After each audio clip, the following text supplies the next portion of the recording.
love the saying, paint what you love and love what you paint.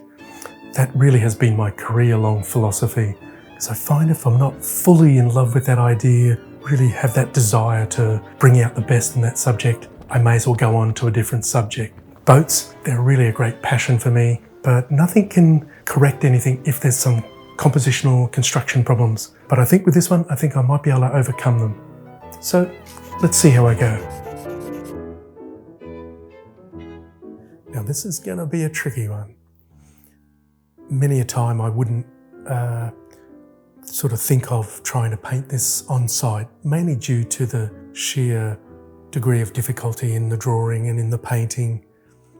And as we go a little further, we will just look at trying to simplify, get that light effect working for us as well. So there's the two big shapes that we need to bring in. And notice how they're pushing the eye into that central area. And that's going to be one of the crucial things that I'll need to be able to achieve with this one.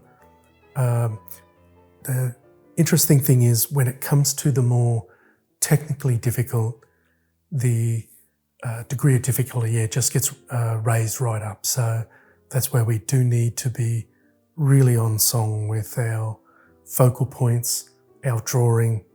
It's really a multi-level presentation really when it comes to the degree of difficulty.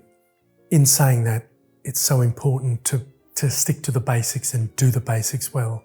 So getting that background in, so that's the blue hill, the little blue mountain in the background.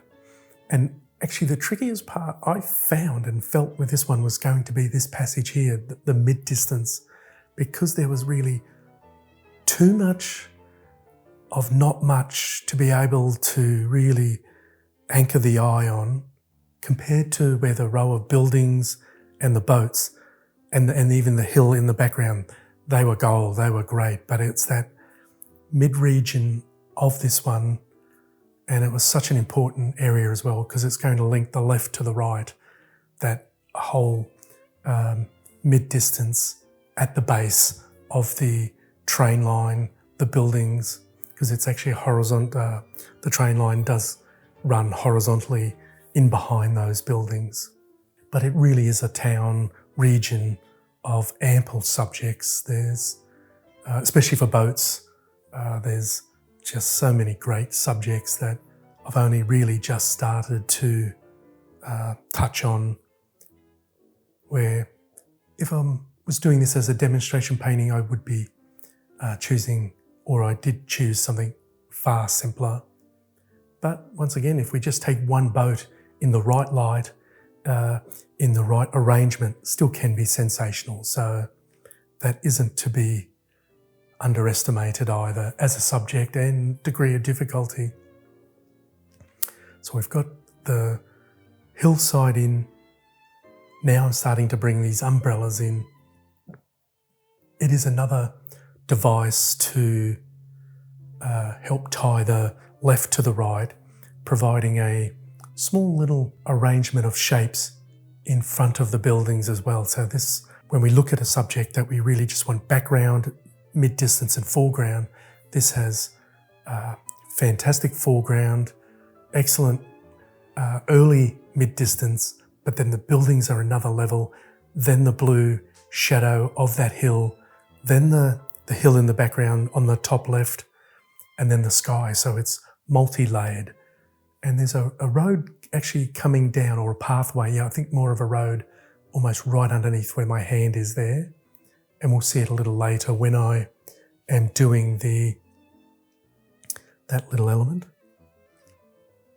And I've got my little straight edge there to put in some of the power lines for the trains.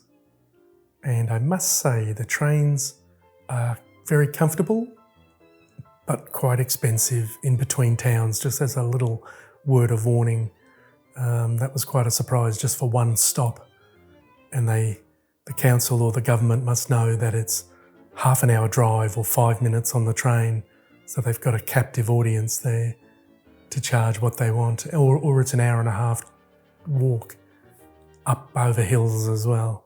I would have loved to have done it, and maybe one day I'll get the chance to do it, but we were so time poor.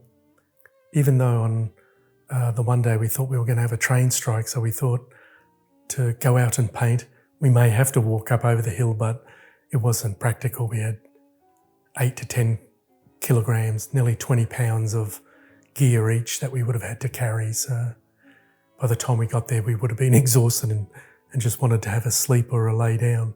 So the right-hand boat has the blue and white stripes.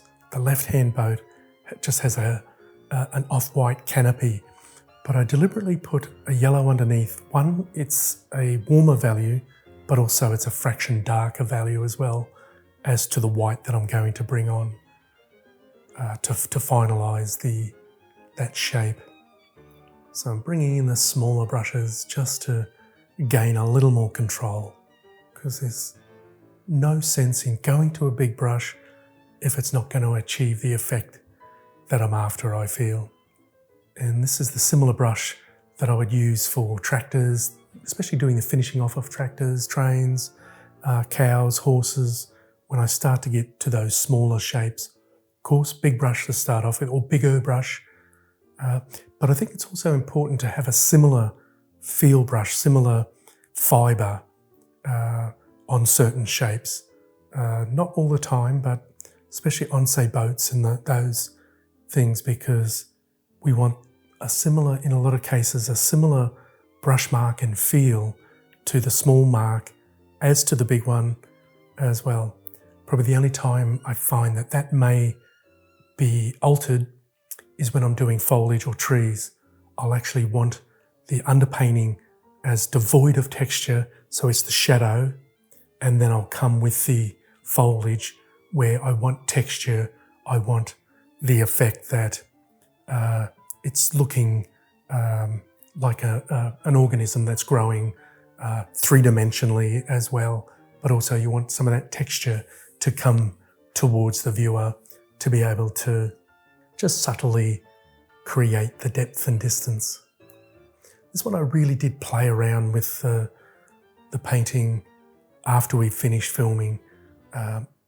9 out of 10 times I get it right on song, but this one I went into it knowing I didn't have every answer. Well, that worked pretty much to plan, except for that mid-region.